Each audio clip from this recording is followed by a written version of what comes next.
এমন কি আমল ও কাজ রয়েছে যা করার মাধ্যমে আমাদের রিজিক বৃদ্ধি পাবে? আপনারা দেখছেন নূরে জাহা। আসসালামু আলাইকুম প্রিয় বন্ধুরা।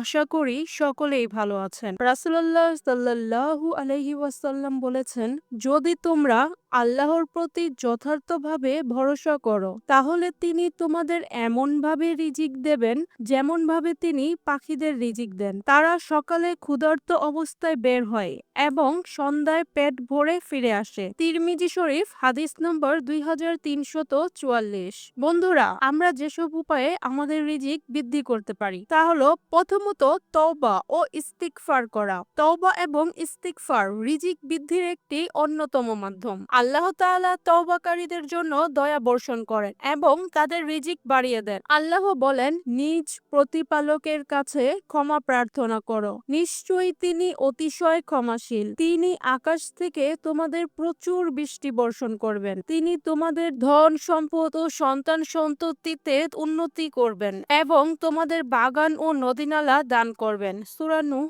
আয়াত নাম্বার 10-12। রাসূলুল্লাহ সাল্লাল্লাহু আলাইহি ওয়াসাল্লাম বলেছেন, যে ব্যক্তি নিয়মিত তওবা ও ইস্তিগফার করবে আল্লাহ তাকে সংকট থেকে মুক্তির পথ দেখাবেন, তার দুশ্চিন্তা দূর করবেন এবং অকল্পনীয় উৎস থেকে তার রিজিক দান করবেন। আবু দাউদ হাদিস নাম্বার 1518। পরবর্তী হলো তাকওয়া অবলম্বন এবং আল্লাহর প্রতি ভরসা রাখা। আল্লাহ তাআলা কোরআনে রিজিক বৃদ্ধির জন্য তাকওয়া অবলম্বনের কথা বলেছেন। তিনি বলেন, যে ব্যক্তি আল্লাহর তাকওয়া অবলম্বন করে আল্লাহ তার জন্য উত্তরণের পথ বের করে দিবেন এবং এমন উৎস থেকে রিজিক দান করবেন যা সে কল্পনাও করতে পারে না। সূরা তালাক আয়াত নম্বর 2 ও 3। এ সম্পর্কে রাসূলুল্লাহ সাল্লাল্লাহু আলাইহি ওয়াসাল্লাম বলেছেন, পাখিদের মতো ভরসা রাখলে তারা যেমন খালি পেটে বের হয় এবং পূর্ণ পেটে ফেরে, তেমনি আল্লাহ তোমাদের রিজিক দান করবেন। পরবর্তী হলো নিয়মিত হজ ও উমরা পালন করা। হজ ও উমরা পালনের মাধ্যমে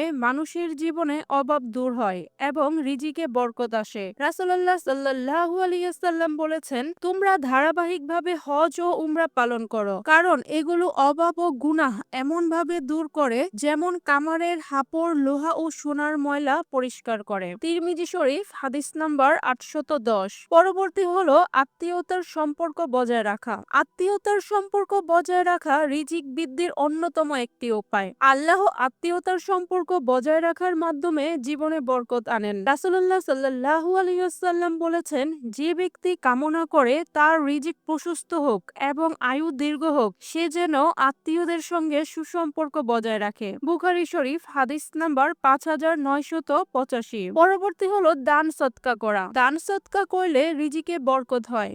আল্লাহ বলেন, তোমরা যা কিছু ব্যয় করো আল্লাহ তা তোমাদেরকে ফিরিয়ে দিবেন, তিনি উত্তম রিজিকদাতা। সূরা সাবা আয়াত নম্বর 39। দান সৎকার ব্যাপারে রাসূলুল্লাহ সাল্লাল্লাহু আলাইহি ওয়াসাল্লাম বলেছেন, প্রতিদিন সকালে ফেরেশতারা বলে, হে আল্লাহ, দানকারীকে তার দানের প্রতিদান দিন আর কৃপণকে ধ্বংস করে দিন। বুখারী শরীফ হাদিস নাম্বার 1442। পরবর্তী হলো সময় মতো নামাজ আদায় করা। সময় মতো নামাজ আদায় করলে রিজিকের দরজা খুলে যায়। এ বিষয়ে আল্লাহ মালিক বলেন, আপনার পরিবারকে নামাজ আদায়ের নির্দেশ দিন এবং নিজেও এর উপর অটল থাকুন। আমি তোমাদের রিজিক চাই না, আমি রিজিক দেই। সূরা তাহা আয়াত নাম্বার 132। পরবর্তী হলো গরিব অসহায়দের প্রতি সদয় হওয়া। দরিদ্র ও অসহায়দের সাহায্য করলে আল্লাহ রিজিকে বরকত দেন। রাসূলুল্লাহ সাল্লাল্লাহু আলাইহি ওয়াসাল্লাম বলেছেন, তোমাদের দুর্বলদের কারণে তোমাদের রিজিক দেওয়া হয় এবং তোমাদের সাহায্য করা হয়। পরবর্তী